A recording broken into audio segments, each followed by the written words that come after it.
welcome back. The next tool we're going to look at for optimizing our blueprints is known as a function. A function is going to be very similar to a macro with a couple of small differences that may be a little tough to understand or really kind of wrap your brain around exactly what's different. One of the first differences that we're going to look at is the idea that a function is going to be slightly more efficient than a macro. Technically, behind the scenes, what's going on inside of the engine is that a macro is just going to copy and paste the nodes that we put inside of that macro into the new location. So if we create a macro, it's going to create, a bunch of nodes that are just going to be copied and pasted when you go to build your game or when you go to run your game. Because they're copy and pasted, we can't call them from outside of that blueprint. Right now, we don't worry about that because we're thinking entirely on events. So we're going to have our trigger call an event and the event calls the macro. But someday you might run into a case where you need to do a block of reusable code that sends information in and gets information out, but you want to call that from another object. We generally use functions to perform complex mathematical operations. So I'm going to create a couple of functions that we're going to be able to use to do some math that is commonly done inside of the engine so that we can see how we can use these functions to do that math instead. To do this or to create this function, we're going to make it part of our player. So we're going to be editing that player blueprint. Now, we haven't looked at editing the player blueprint yet in this class because we want to get in the habit of, touching only the blueprints that are doing the work that we're doing. So if I'm going to make a door open, I want to only access the door. I don't want to change the player to access the door. Because then we start to kind of step on the toes of other designers. We have to work together with them so that they know what elements go where and how they connect. But if all of the information to open my door is inside the trigger and the door, then designers don't have to worry about me breaking their code, me interacting with the work that they've done. In this case, we're going to look at a function, which the whole point of a function is to interact with another object. So we're going to look at doing that in the third-person character blueprint. So to access that, I'm going to go into my content under third-person blueprints. There's the third-person character. This is the code that controls my player character, right? So we'll see that it's pretty well commented and it can give you a lot of information about how it's reading the inputs, how everything is working. So to create a function, I'm going to come over here to where it says functions. I'm going to click the little plus sign. And the first function that I'm going to create is I'm going to get the vector between 2 points.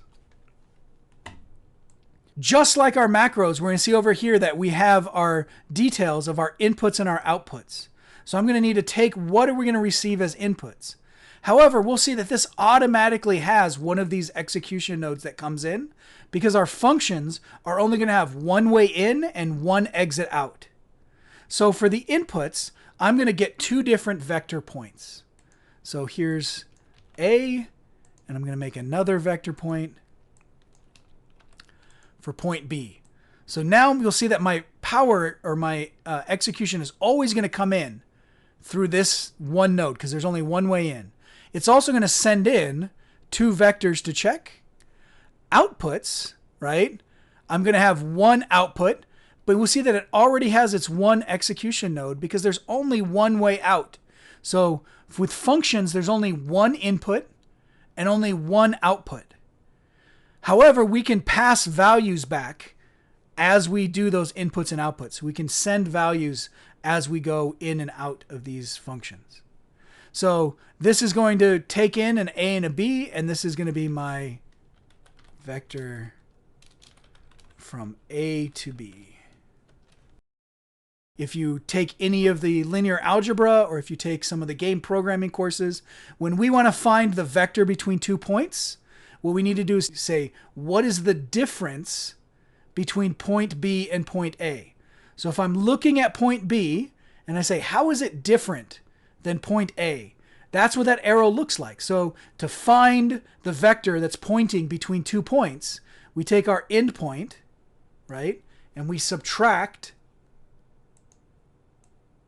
our start point. So these are going to kind of cross, right?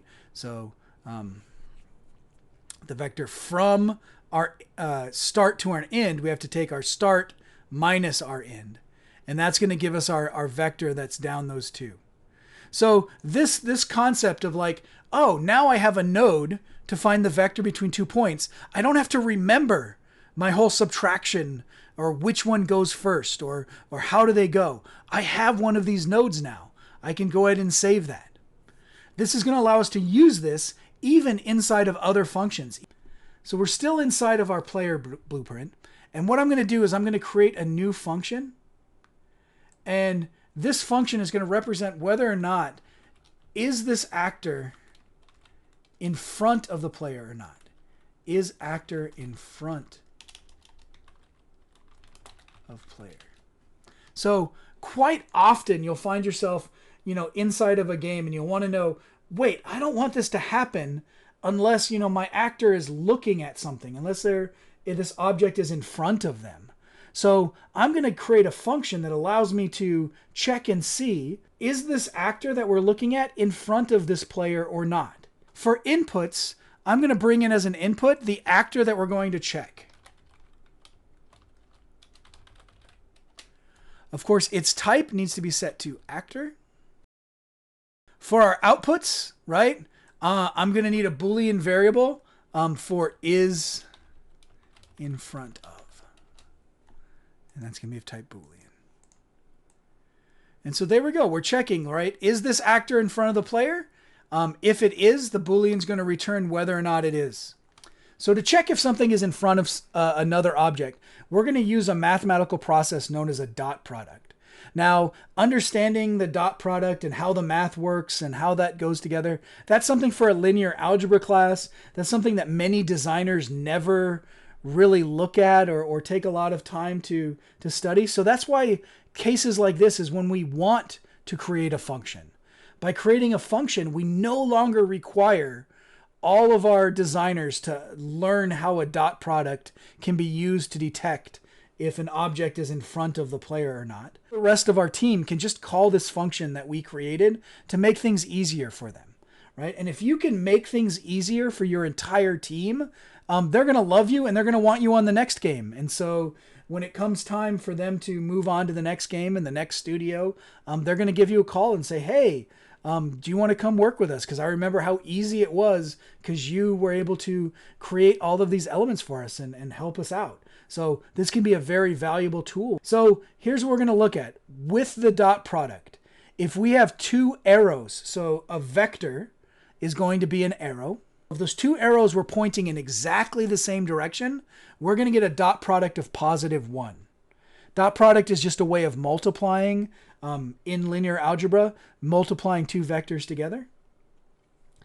If those two vectors are pointing in opposite directions, we're going to get a dot product of -1. And if they are perpendicular, side by side, we'll get a dot product of 0. Which means if I take a vector that's pointing forward, right? So we're going to get our player forward vector, right? So I'm going to get a reference to myself. Here's myself. I'm going to get my forward vector. So this is the direction my actor is facing. There's one vector to dot product. And then I'm going to get the vector between myself and this actor that we're checking, right? So from self again, now I'm going to get location. So there should be get actor location. And what I'm going to check is I've got the actor location of myself, and I need to get the actor location of the object that we're checking, right? So here's the actor to check. Here's its location.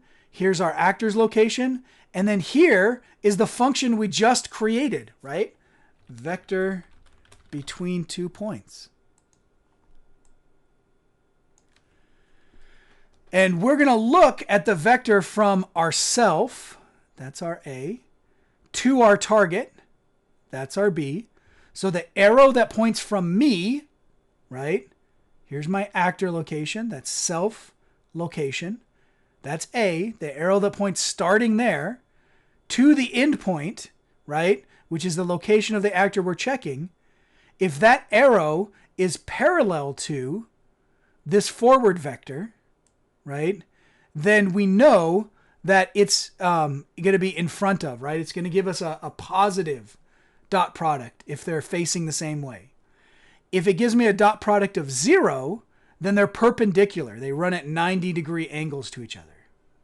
If it gives me a negative dot product, then it's going to say that they're pointing in different directions. So my arrow pointing forward and my arrow pointing to the target are in opposite directions. That means it's behind me. So we're going to be able to do this check by checking the dot product of these. So I'm going to look for dot product. There's the dot product of my two vectors. The vector pointing forward for me, the vector pointing to my target, right? So I need to call that function. When I get the dot product of those, right, between myself and that object, now we're going to be able to take a look at this return value. We're going to check to see if it's greater than or less than 0, right? So I'm going to check if it is greater than 0. All right, so I'm going to check if it is, and I'm going to return that value back out. So that value is going to come out of my node, true or false, whether or not it is in front of that object, right? So this allows me to create this little function that just says, is this actor that passes into actor to check in front of, my player, in front of this player. So I can save that, I can compile it. And now that that's part of my third person character, that function exists in my third person character. I can call that function from other blueprints.